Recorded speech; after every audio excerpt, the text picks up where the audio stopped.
시청자 여러분 안녕하십니까? 전국 네트워크 뉴스입니다. 경상남도가 처음 시작한 도민연금제도가 폭발적인 인기를 끌고 있습니다. 조기 완판에 도민들의 확대 요구가 빗발치자 추가 모집에 들어가기로 했는데요. 강진우 기자가 보도해드린 뒤에 사전에 진행된 박완수 경남도지사와 사전에 진행된 대담까지 이어 전해드립니다. 은행에서 상담사로 일하는 신한살 이영주 씨.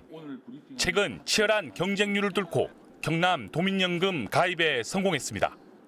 이 씨는 60세 퇴직 후 국민연금을 받는 65세까지 경남 도민연금으로 소득 공백기를 메울 수 있습니다.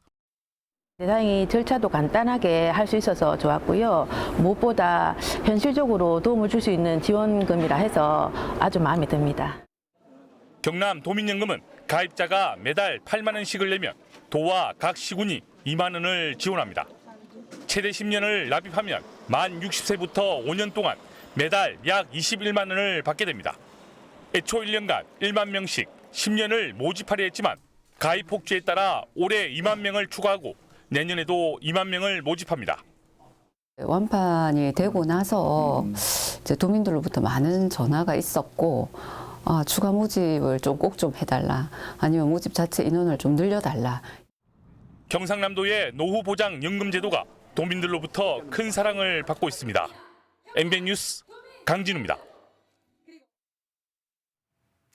네, 국민연금이 아닌 도민연금을 만들어서 이른바 완판 기록을 세운 박완수 경남도지사 모시고 도민연금이 무엇인지, 어떤 장점이 있길래 이렇게 인기가 있는지 조금 더 자세하게 이야기 나눠보겠습니다. 어서 오십시오. 예, 반갑습니다. 먼 길 오시느라고 고생하셨습니다. 감사합니다. 그 리포트를 봤는데 일단 도민연금이 뭔지, 저 국민연금은 대부분이 다 알고 있거든요. 그렇죠. 도민연금은 어떤 개념인지 좀 설명을 해주시죠. 말씀하셨다시피 네. 국민연금은 이제 국가가 이렇게 노후 소득 보장을 위해서 운영하는 것인데 네네. 이 국민연금이 33년부터는 65세부터 지급이 됩니다. 네. 그렇기 때문에 보통 60세에 퇴직을 하지 않습니까? 그렇죠. 그럼 5년 동안 소득 공백기가 생기는 거죠. 네네. 그래서 우리 도에서 이 소득 공백기에 우리 도민들의 소득을 보존해 주자. 네네. 그래가지고 개인 연금 소득을 금융기관과 이렇게 협조를 해가지고 네. 도민 그 연금으로 만들게 됐고, 네. 저희들이 통계청 발표 자료를 보면 이 60세부터 65세 사이에 소득 저하가 30% 이상 다운이 된다고 그래요. 또 우리 경남 같은 경우는 제조업이 많다 보니까 네. 제조업에 종사하는 사람이 많은 곳은 그 연금 조기 수급률이 또 많이 올라가요. 또 이 연금 소득 공백 기간에 준비를 못했다고 하는 게 조사를 해보니까 80% 이상이 네. 준비가 안 돼 있는 상태. 그래서 우리 도에서는 이제 이 도민연금을 만들어서 소득 공백기에 본인이 8만 원을 내면 우리 네네. 도에서 2만 원을 보진해가지고 1년에 24만 원, 10년 동안 240만 원을 도가 이렇게 기여를 해주는 겁니다. 이게 아무나 다 될 것 같진 않아요. 왜냐하면 8만 원에 2만 원을 주면 지금 저부터도 당장 이건 무조건 들어야 되겠다라는 생각밖에 안 드니까 이거를 그렇죠. 모든 사람한테 다 해주면 한정이 없을 것 같고. 저희들이 그 1월 19일 날 첫 이번에 그 도민연금 가입 모집을 했는데 첫날 10,000명이 신청을 했고요. 첫날. 그런데 이제 10,000명이 신청하고 이렇게 몰리다 보니까 정부의 전자 이 시스템이 고장이 나가지고 다운이 아이고. 돼가지고 3일 만에 10,000명을 다 채웠는데 그때 3일간에 이 접속한 도민 숫자가 10만 명을 넘었거든요. 그렇게 되다 보니까 가입을 원하는 사람이 많고 또 이 3일 동안 10,000명을 채우고 끝나고 나서 보니까 도민들이 또 많이 요구가 있고 해가지고 그렇죠. 저희들이 이제 10,000명씩 해가지고 10만 명을 10년 동안 채우기로 했는데 이번에 이제 가입자가 세도하다 보니까 좀 땡겨가지고 이번에 가입 신청한 사람 중에 자격 미달된 분이 있을 수 있거든요. 그렇죠, 저 테이프가. 심사를 해가지고 좀 정리를 하고 그게 네. 결론이 나오면 한 2만 명 정도 추가로 더 모집하려고 합니다. 경남도지사님께 다른 도에도 좀 넓혀 주십시오 하는 건 좀 그렇습니다만은 뭐 벤치마킹 하려는 데가 있다고요.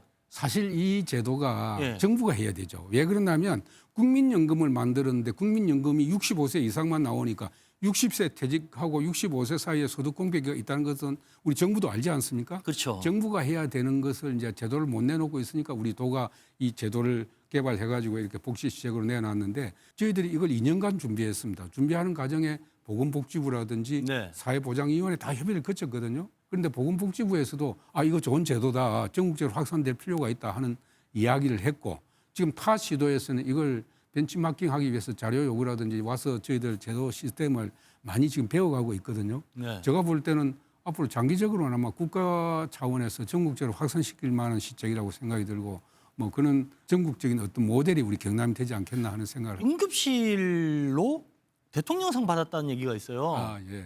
경남이 사실 의료 가지고 그렇게 큰 소리를 칠 상황은 그동안은 아니었다고 저는 알고 있었는데 대통령상을 받았다고 해서 깜짝 놀라서 질문을 드립니다. 도대체 무엇으로 받으셨는지 어떤 시스템인지. 요즘 뺑뺑이 많이 있지 않습니까? 예. 제가 이걸 해결하기 위해서 우리 경남도청에다가 네. 24시간 응급의료상실을 만들었습니다. 그 뭐냐 하면 소방, 그다음에 보건의료, 네. 그다음에 행정, 네. 공직자들이 24시간 근무합니다. 우리 경남도 내 35개 응급실에 네. 각 병원 35개 응급실에 현황이 실시간으로 전광판에 나타납니다. 아. 예를 들면 삼성병원은 지금 현재 밤중에 밤 1시에 담당 의사가 누가 있고 간호사가 누가 있고 베드가 몇 개 비어 있는 게 실시간 나타나거든요. 만약에 구급 환자를 태우기 위해서 구급 대원이 현장에 가잖아요. 가정집에. 네네. 딱 태우는 순간에 이분이 뇌질환자. 네네. 그럼 뇌질환의 의사가 어디 있는지 우리 응급 상황실로 이야기하면 응급 상황실에서 바로 찾아가지고 구급 대원에게 전화를 해서 이 병원으로 가라고 병원을 전원을 시키거나 조정을 해주는 거죠.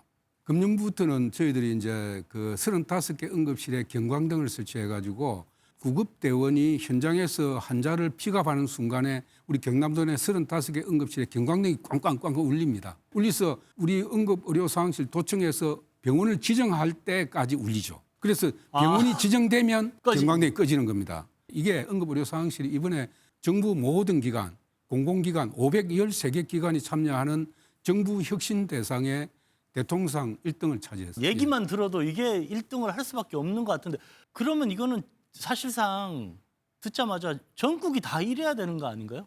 근데 대통령께서도 지난번에 그 국무회의 때 그 뺑뺑이를 없애라고 말씀하셨는데 그러니까. 우리 경남의 제도 시스템을 도입하면 됩니다. 그런데 지금 정부에서 그동안에 그 응급의료법을 개정안을 내놨거든요. 네. 6월부터 시행하도록 되는데 근데 거기는 보면 구급대원하고 응급실 한 라인 구축한다든지 그리고 수용 능력을 의료기관에 실시간 공개한다든지 그건 그것 가지고는 저는 안 된다고 생각합니다. 그건 굉장히 복잡하고 그래서 제가 볼 때는 우리 경남도의 시스템이 간편하면서도 아주 효과적으로 응급실을 지정하고 뺑뺑이를 없앨 수 있는 건데 그동안에 뭐 다른 시도에서도 저희들 부분을 많이 그 벤치마킹을 하고 있고 좀 더 이 부분이 잘 되게 하기 위해서는 네. 사실 응급실에 의료 인력이 많이 부족해요. 네네네. 그래서 의료 인력을 좀 확충하고 응급의료실 자체를 어떻게 보면 35개가 있다고 했지 않습니까? 네네. 개인 병원마다 35개. 이걸 취약 시간대는 통합하는 방법도 하나의 방법이다. 알겠습니다. 지금까지 도민연금의 창시자이자 응급실 뺑뺑이를 막아낸